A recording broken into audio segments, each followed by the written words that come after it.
Um dia inteiro sob tensão, o bairro de Fátima registra mortes com tiros a queima-roupa, tiroteio próximo ao batalhão do Exército e moradores ficam em pânico. Mais um dia de muita confusão na penitenciária de Pedrinhas, mais um detento morto e manifestação. Bebê que morreu com problemas na pele vai ter o caso investigado pelo Conselho Regional de Medicina. Tentamos entrar em contato com os pais da pequena Evelyn. Não foi possível, mas por telefone eu conversei com um dos parentes. Ex-ministro José Dirceu está em São Luís para falar sobre o escândalo do mensalão. E ainda, você vai ver que resíduos orgânicos da sua casa podem ter outras utilidades. Tudo isso e muito mais, agora no Maranhão Acontece.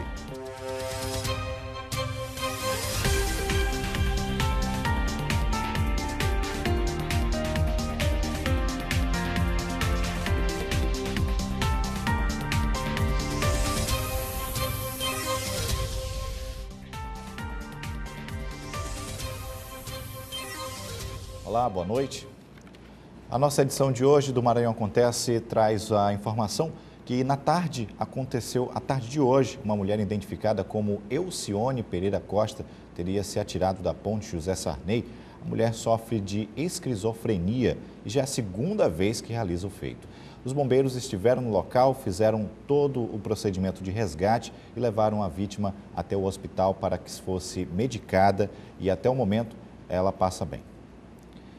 E a pequena Evelyn Cauane, de apenas 2 meses, faleceu neste último sábado. A criança estava com problemas na pele e a família percorreu vários hospitais da cidade em busca de solução para o caso. A história é extensa e complexa.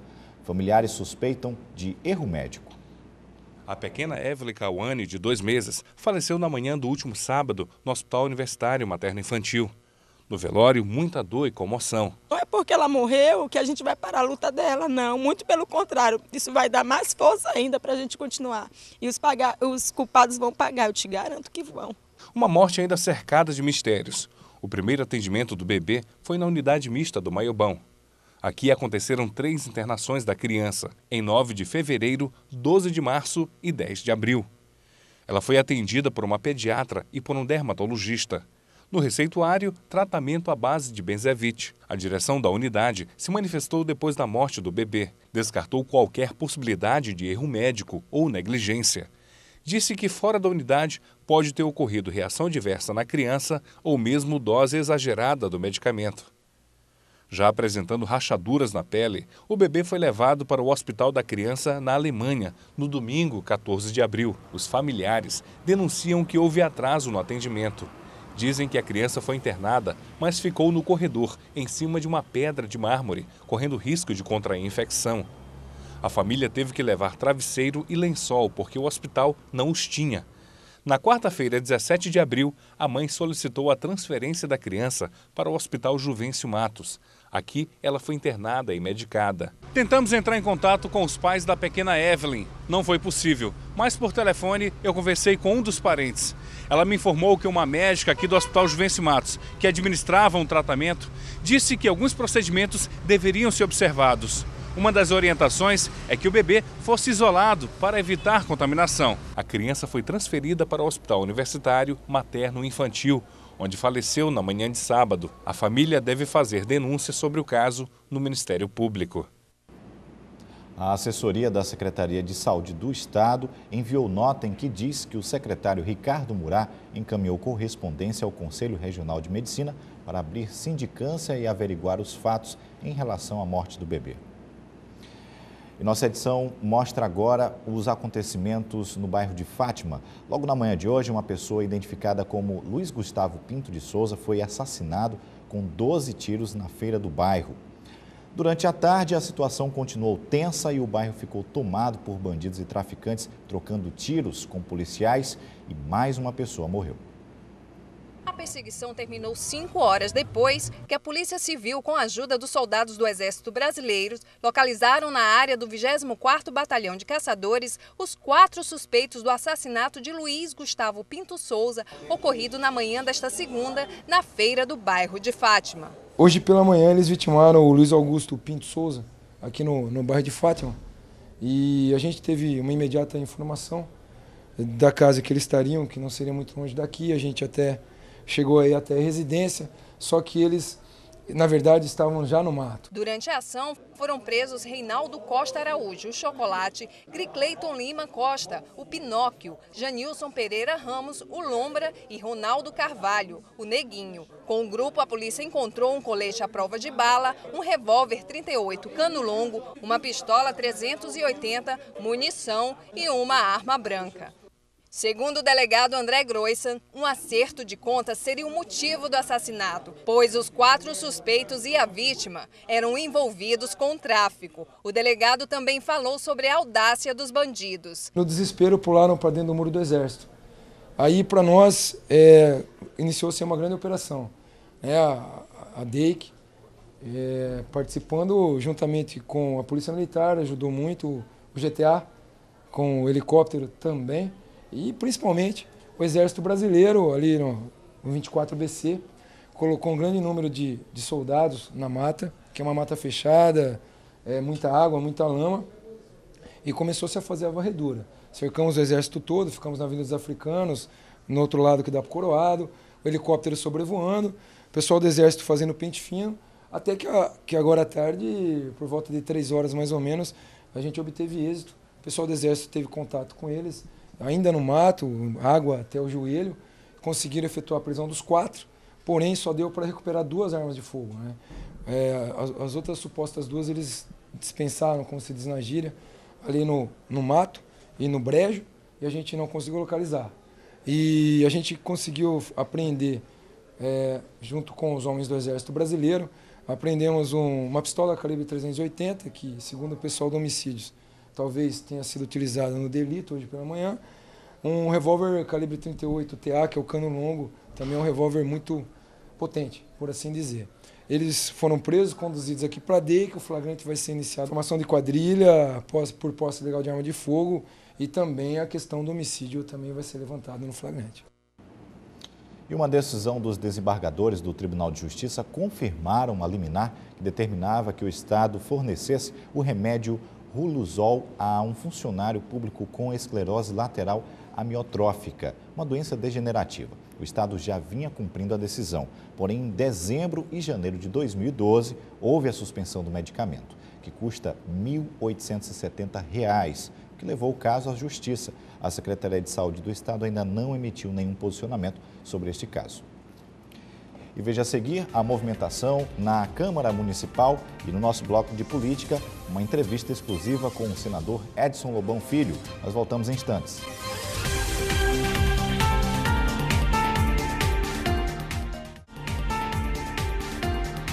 Estamos de volta com as notícias sobre os bastidores da política no Maranhão.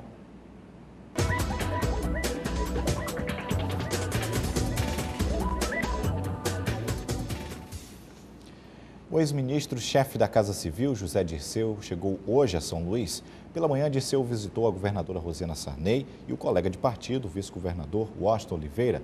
Agora à noite, José Dirceu ministra uma palestra sobre a democracia no Brasil na Associação Comercial do Maranhão, na qual pretende mostrar que sua condenação foi perseguição política. O petista está percorrendo o país no intuito de melhorar a imagem que ficou por conta do mensalão. Dirceu foi condenado pelo STF a 10 anos e 10 meses de prisão pelos crimes de corrupção ativa e formação de quadrilha. E 5 homens armados assaltaram a casa do vereador Ivaldo Rodrigues, no bairro da Vila Luizão, hoje por volta de 5 horas da manhã. Os assaltantes tocaram a campainha e renderam o vigia. O vereador foi agredido e teve joias e eletrodomésticos roubados. A ação dos bandidos durou cerca de 3 horas. Testemunhas disseram que os bandidos fugiram em um carro que tinha a logomarca da Prefeitura de São Luís.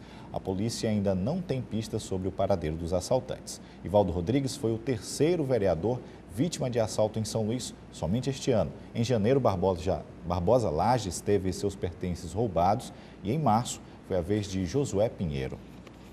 Na Câmara de São Luís, a decisão judicial que determina a exoneração de servidores que não são concursados estipula um prazo de 180 dias para a realização de um concurso público na casa e ainda gerou polêmicas na sessão de hoje.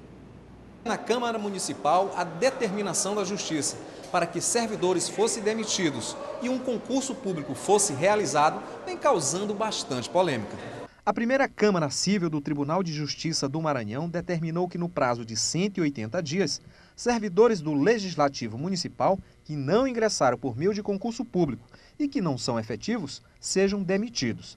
A decisão estabelece que um certame seja feito para o preenchimento dessas vagas. São cerca de 1.000 funcionários nesta situação.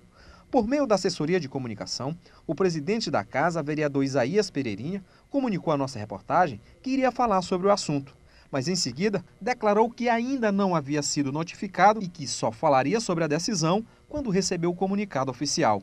Mas teve vereador se manifestando. Eu estou aguardando o posicionamento do presidente. Nós marcamos para quarta-feira conversarmos novamente e aí sim nós vamos dar publicidade para tudo isso e a decisão que iremos tomar.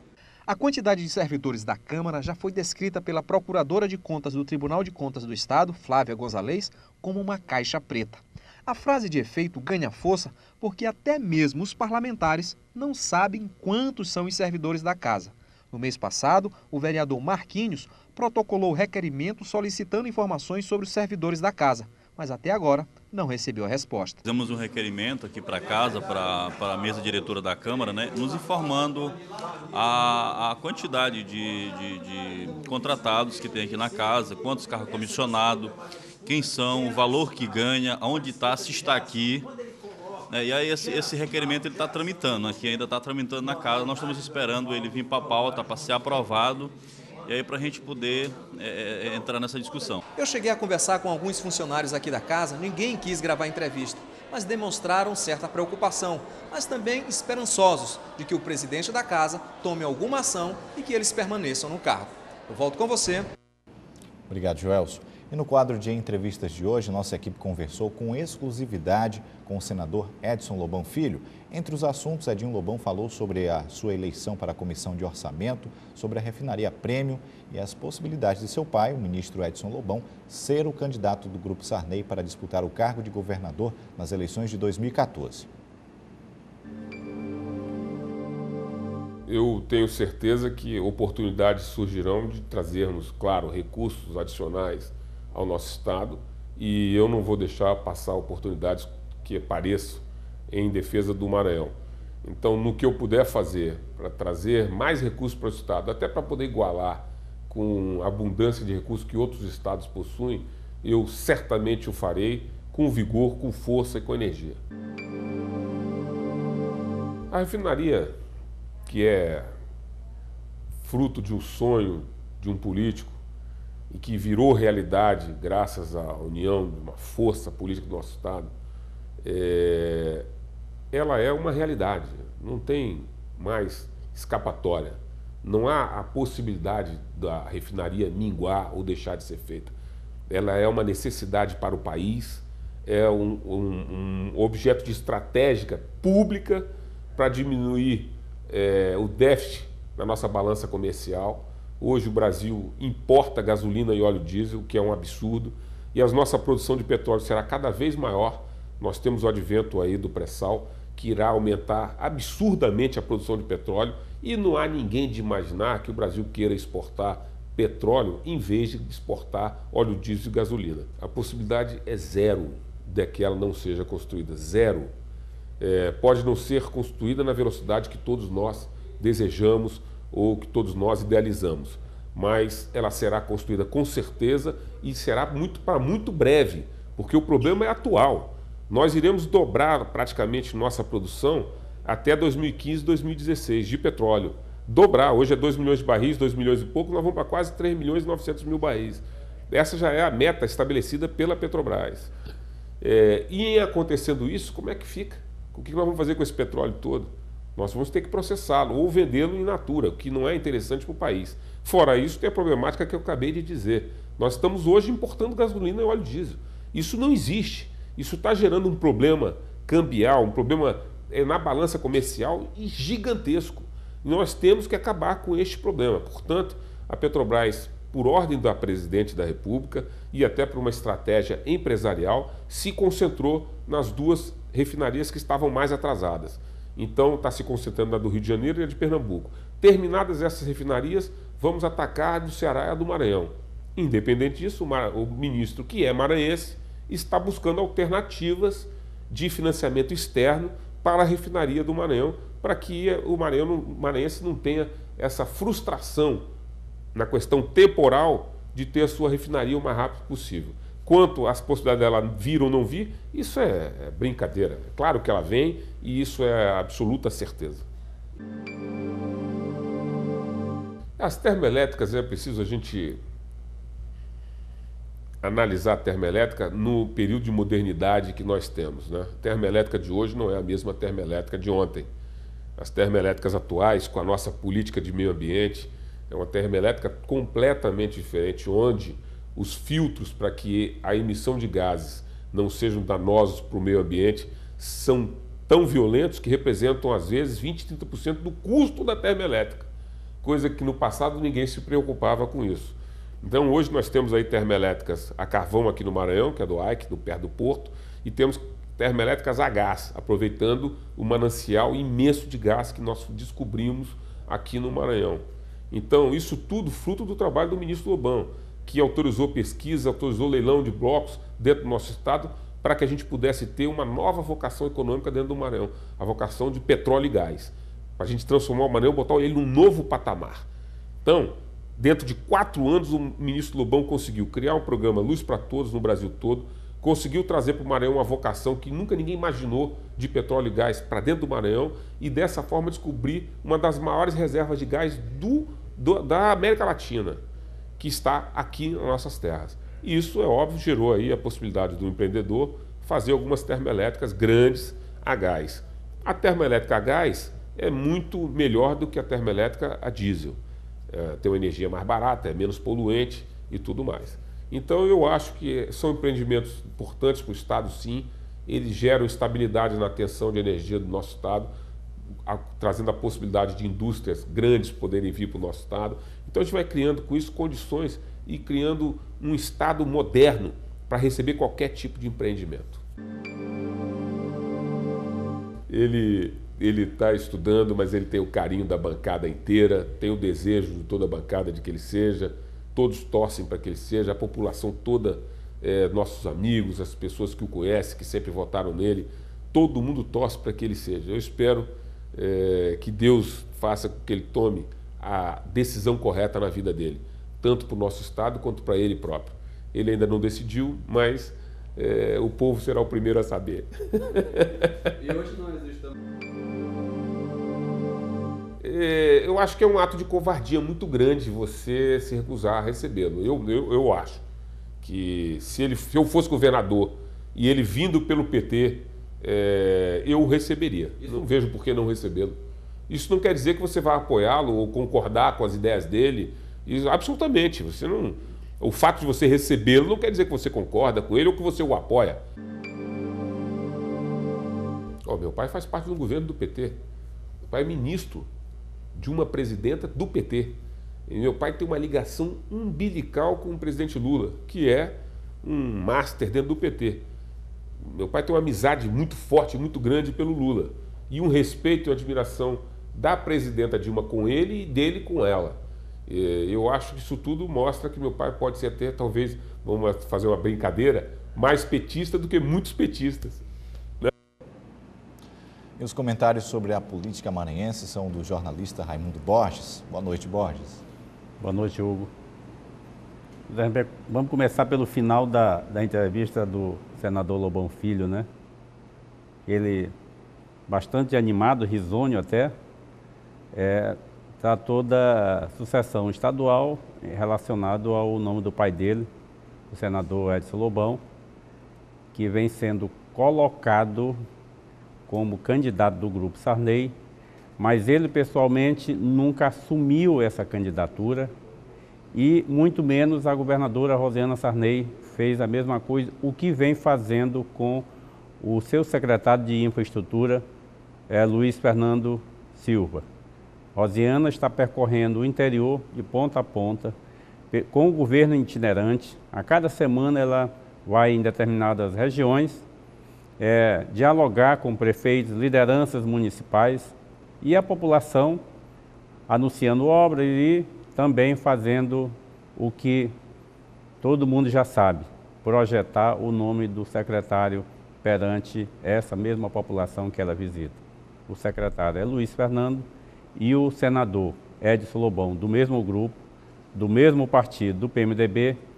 Ele vinha, no ano passado, fazendo muitas visitações aos municípios do interior do Maranhão, mas ele deu uma encolhida nessas viagens, deu uma recuada e, ultimamente, ele não tem dado prosseguimento a isso. O senador Lobão Filho é quem vem sendo porta-voz do pai nessa questão da sucessão estadual. Ele, toda vez que fala do assunto, ele fala com muito entusiasmo e diz que o pai dele é candidato. Embora não tenha assumido essa candidatura, ele acabou de dizer que a população é quem vai pressioná-lo a ser o candidato em 2014. Mas isso o tempo vai dizer, porque 2013 ainda é um ano de muita conversa e muito acerto, tanto na oposição quanto no governo.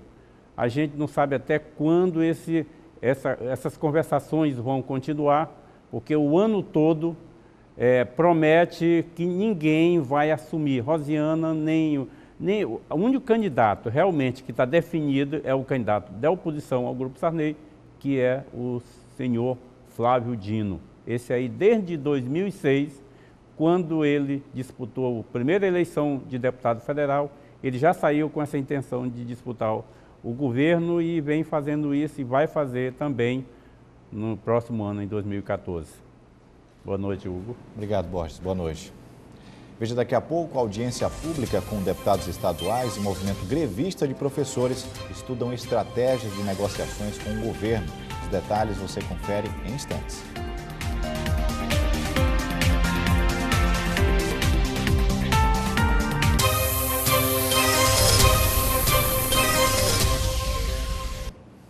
Uma audiência pública hoje entre deputados estaduais e professores da rede pública discutiram estratégias para a negociação com o governo do estado sobre a greve que começa amanhã. Olá, boa noite. Amanhã será iniciada a greve dos trabalhadores da educação da rede estadual de ensino.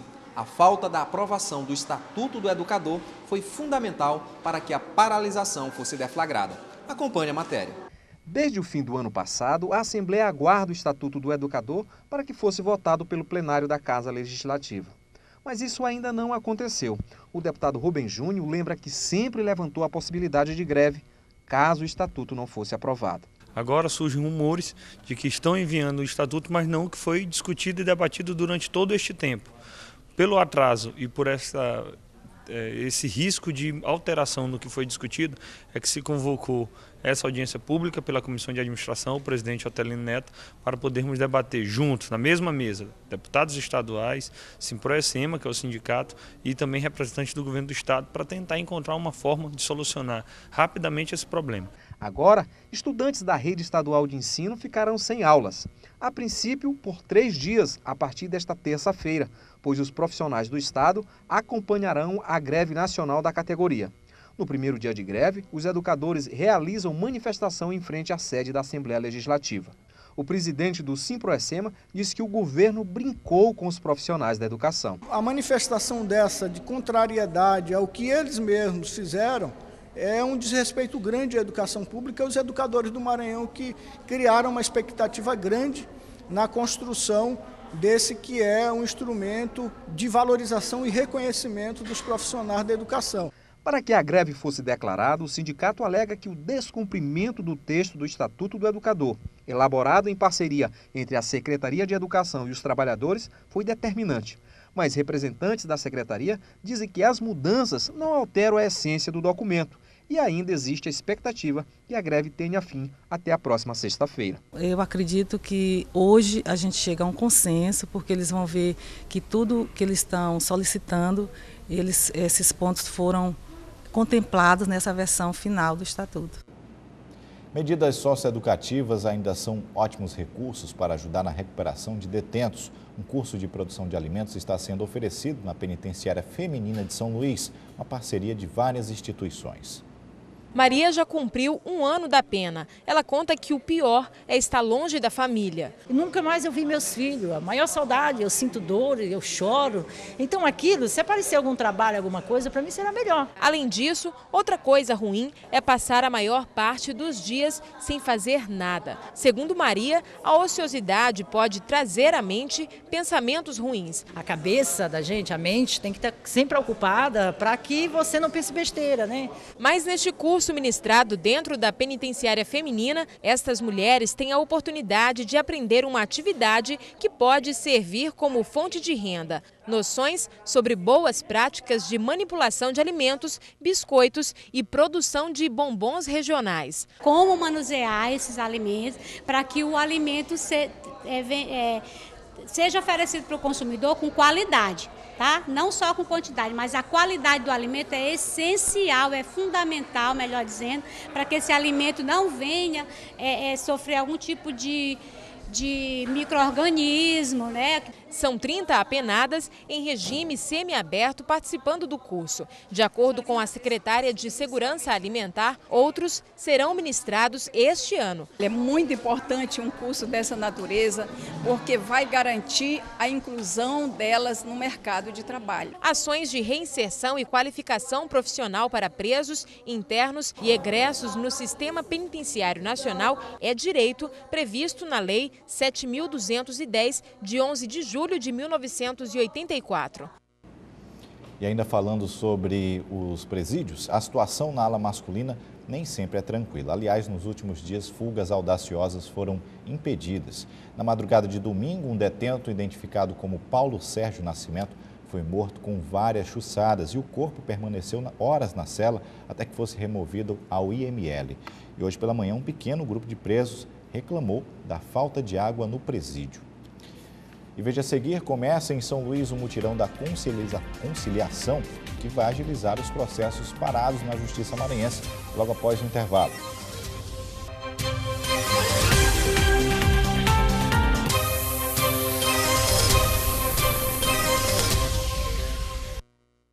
A 4ª Vara da Família de São Luís começou hoje o mutirão de conciliação. 16 audiências foram realizadas durante toda esta segunda-feira para resolver processos sobre divórcio, paternidade e pensão alimentícia. O objetivo é estimular o acordo entre as partes como forma de agilizar os processos que ficam parados na Justiça. A maioria das 72 ações é relativa aos anos de 2009 até 2013, sendo 45 só deste ano. Os trabalhos vão ser realizados durante 4 dias com o objetivo de reduzir o acervo de aproximadamente 800 processos que existem na 4ª Vara da Família e principalmente conscientizar as partes sobre a importância do acordo. Resolvemos fazer esse mutirão no sentido de conseguir dar uma maior celeridade para o julgamento desses processos que são até 2009. Nós consideramos colocar aqueles processos relativos a alimentos e execução de alimentos que têm a maior prioridade para as partes. Durante as audiências, que acontecem até o próximo dia 25, vão ser propostos acordos e parcelamentos dos débitos para garantir o pagamento das dívidas. Atualmente, a Justiça tem procurado conscientizar as partes, as pessoas, a sociedade em geral, da importância de conciliar, de fazer acordo, de tentar resolver suas pendências, né, de uma forma mais célere, né, de uma forma, vamos dizer assim, sem qualquer tipo de desavença. Realizado periodicamente, o último mutirão, que aconteceu em outubro do ano passado, realizou 90 audiências durante 5 dias. Um pesquisador maranhense criou um equipamento que transforma lixo orgânico em produtos reaproveitáveis. O pesquisador garante que a invenção funciona e que poderá ajudar na redução dos custos com a coleta do lixo. Pesquisador químico Veneraldo prova que de ideias simples podem sair realizações de grande importância. O que fazer com o lixo orgânico produzido dentro de casa? Da tentativa para solucionar o enigma veio a inspiração.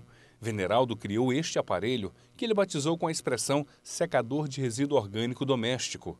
A invenção é capaz de transformar lixo orgânico em adubo ou até mesmo em ração animal. Casca de fruta, resto de legumes, a gente coloca nesse equipamento e ele faz a secagem. A secagem desse material reduz o peso, a massa desse material e também elimina o mau cheiro. O que lembra uma, digamos, mesa de canto, cresce e se torna um aparelho em forma de espiral. Veneraldo esclarece que o formato não é extravagância. E esse formato, depois dele todo aberto, ele tem um formato em espiral e circular, para que você possa ter o máximo de incidência de luz sobre todo o material que estiver sendo exposto ao sol. Se produzido em larga escala, o secador de resíduo orgânico doméstico seria muito útil na agricultura ou mesmo na alimentação animal.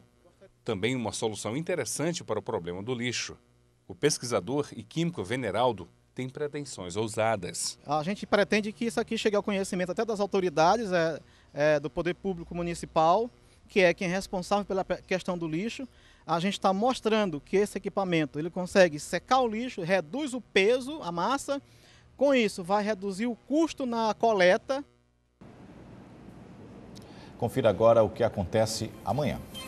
A Comissão de Defesa da Moradia da OAB Maranhão vai se reunir com vereadores de Passo do Lumiar e moradores do residencial Santa Clara para discutir ameaças que as famílias estão recebendo. O encontro está marcado para as 3 da tarde no auditório da OAB.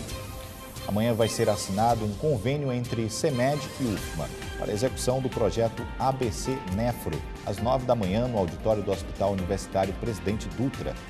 A Secretaria de Saúde do município vai encerrar amanhã a oficina para novos gestores das unidades básicas e centros de saúde, com o objetivo de oferecer instrumentos favoráveis nas unidades.